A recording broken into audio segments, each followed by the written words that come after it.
a few of the pictures of the emotional or the physical discomfort, I guess.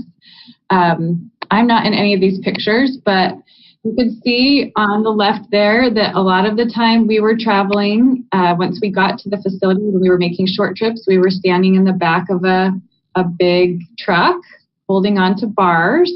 That was our transportation, and a lot of times there were cliffs on one side, and it was really steep, and the brakes were squeaking, and kind of dicey there, but it was still absolutely amazing. You can see at the bottom how muddy and dirty we got on one of the hikes. We hiked an hour and a half deeper into the jungle, which I'll talk about later, but we got really, really dirty and sweaty and gross. But everyone was that way, so it didn't really matter. And we were staying in a pretty decent facility. We had shared bathrooms, and so the women shared one bathroom, the men shared another bathroom. And if you were the first 5 people to shower, you got hot water. Otherwise, you didn't. So I often saved my showers for past midnight, just to make sure that I would get hot water. But it was, we had beds, we had pillows, we stayed in rooms of 2 with a bunk bed. So it was pretty cushy compared to some other trips. But you can see kind of down there, that's our friend Jordan in his maroon shirt, bent over in between bus seats, sleeping. You can't even see his head, and he was asleep in there. You can see swollen ankles from hiking and all the work that we were doing. You can also see feminine hygiene process happening in the deep jungle. So that was some of the emotional and physical challenges that we had. Emotional, they talked about how it might be hard for us to see the way that some of the Guatemalan people were living. But in my personal experience, I didn't feel, while they might have been living in what we would consider definitely poverty standards, I didn't have, there was no reason to look at them and feel sad or sorry for them. They were healthy, they were clean, they were happy, they were kind, they were loving, they were generous with everything that they had. And so they prepared us for some emotional discomfort on that end, but throughout the week we had conversations where we were comparing areas in our lives where we may have issues of poverty, where they have wealth, and vice versa. You know, as far as us, we're pretty distracted people. We have social media, we have a lot of technology, we have a lot of things that create a lot of distraction for us, and therefore could be considered living at a poverty level in some of our relationships. But that is an area where they have wealth, they have community, and they talk to people face to face and communicate face to face. And so the whole week we were encouraged to have our phones in airplane mode and only take them out of airplane mode in our evening personal time hours, which was past 9 or 10 o'clock. And then usually most mornings we were up and going anywhere between 5 a.m. to 8 a.m. So we didn't really have a lot of time to check in with home. And the internet, of course, was not solid, but that, honestly, I noticed some people were not able to do that. And that created a lot of emotional discomfort for them, not having their technology as readily available as they like to have it. So it was a very interesting process. The place where we stayed, I talked about the facility a little bit. The name of it is Sika Bay, and it stands for, it means actually in Quechua, which is the native language there, it means seek your path.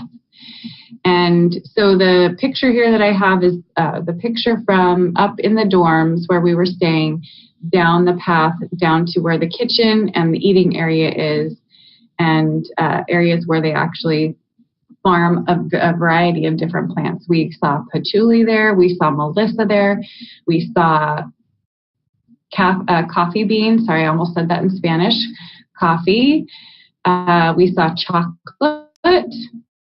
And we saw cardamom. And they have lots of other plants on this property. So this is CICABE, the vocational center. And basically, I called it, we were staying in the dorms because it is a dorm where local kids can come and actually learn different trades. So you can see down there on the left, the cooking or carpentry or electrical work or candle making or welding, lots of different things that are taught at this facility. And it was actually a partner project, obviously, between Choice, doTERRA, Healing Hands Foundation, and other private donors. And the original students and some of the original hosts actually built this facility. You can see they have all the different things that I talked about, the kitchen, the workshop. They actually have a farm, the ag land that I talked about.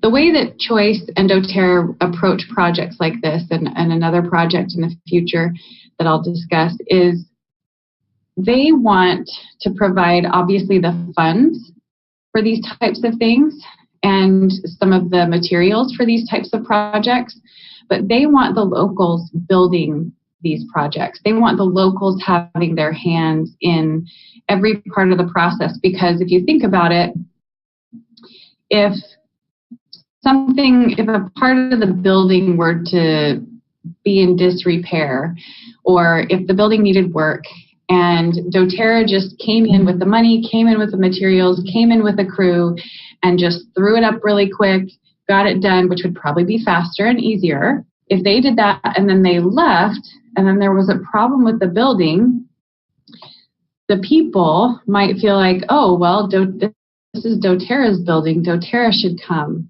and fix the problem.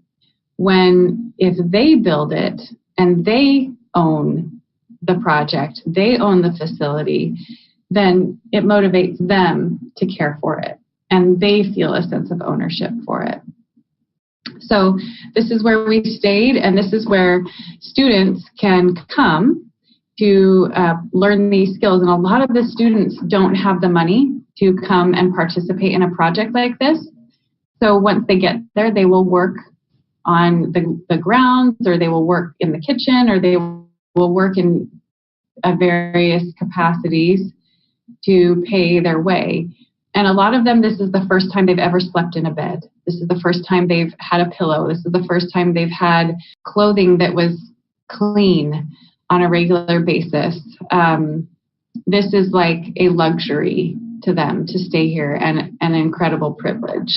This picture is of me and the two people who run CICABE and who work in this community on a regular basis with all the cardamom farmers and the growers. This is Olher and his wife, Hortensia. And Olher had a big, fancy corporate job at one point in his life and was given the opportunity to come take this job and doesn't even really know truly how or why he ended up here. Other than someone was looking for someone to fill a position and he said, oh, I know the perfect person. That's not going to work for me, but I know the perfect person. So I will find someone. And they said, great, because we need someone in this job. And he said, well, if so-and-so, he thought for sure he had the perfect person. He said, if so-and-so doesn't do it, then I'll do it myself. And so-and-so didn't do it. So he wanted to keep true to his word, and he showed up to do the job. And his wife, Hortensia, was obviously really hesitant at first and had no idea the scope of his responsibilities, and actually got to the point where it created some marital trouble for them. She said, you're never home. You're always out working. You come home dirty. We don't have the same kind of life that we used to have. And she was pretty upset. She was getting ready. They had a baby at the time. And she said, I'm going to leave. I'm going to leave. The baby and I are out of here. Like, this is not what I signed up for. And he said, I understand. I can respect that. Just give me one day. Just come with me one day into these communities that I'm working with. Come and spend one day with me. And if after that one day you still want to leave, I will respect that. And so she said, okay, I'll give you one day. So she packed up the baby and herself, and they went out into these communities. And she, at one point, asked the people, she was in one of the homes of the cardamom farmers that he was working with. And there were some women there, and she asked, is there a place where I can change my baby's diaper? And they said, oh yeah, okay, over here. And they just brought her. Basically, these homes are dirt floors, and there isn't furniture in there unless they've built it by hand.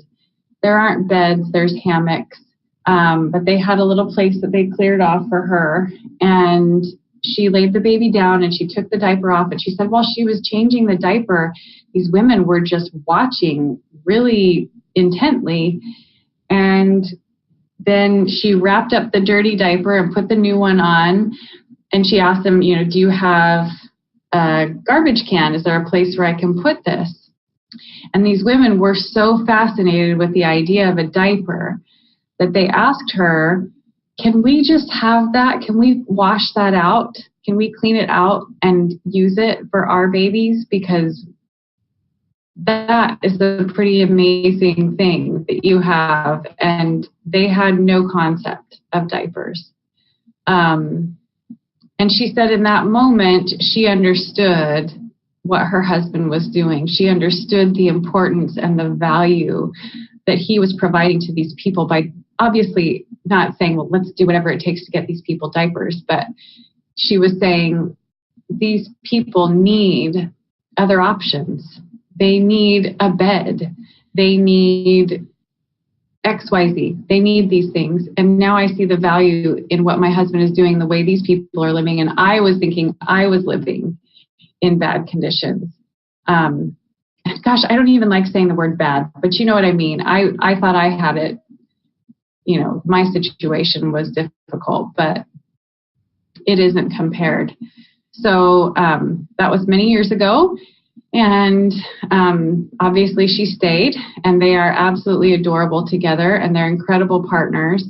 And O'Hare they just have the biggest hearts, and all week long he was trying to explain to us, trying to convey. He kept calling us angels. He kept telling us, you have wings. You don't see your wings, but I see your wings.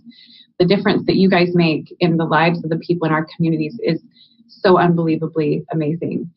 So all week long he just was expressing so much gratitude for what we're doing and what we offer him and the other people in the communities.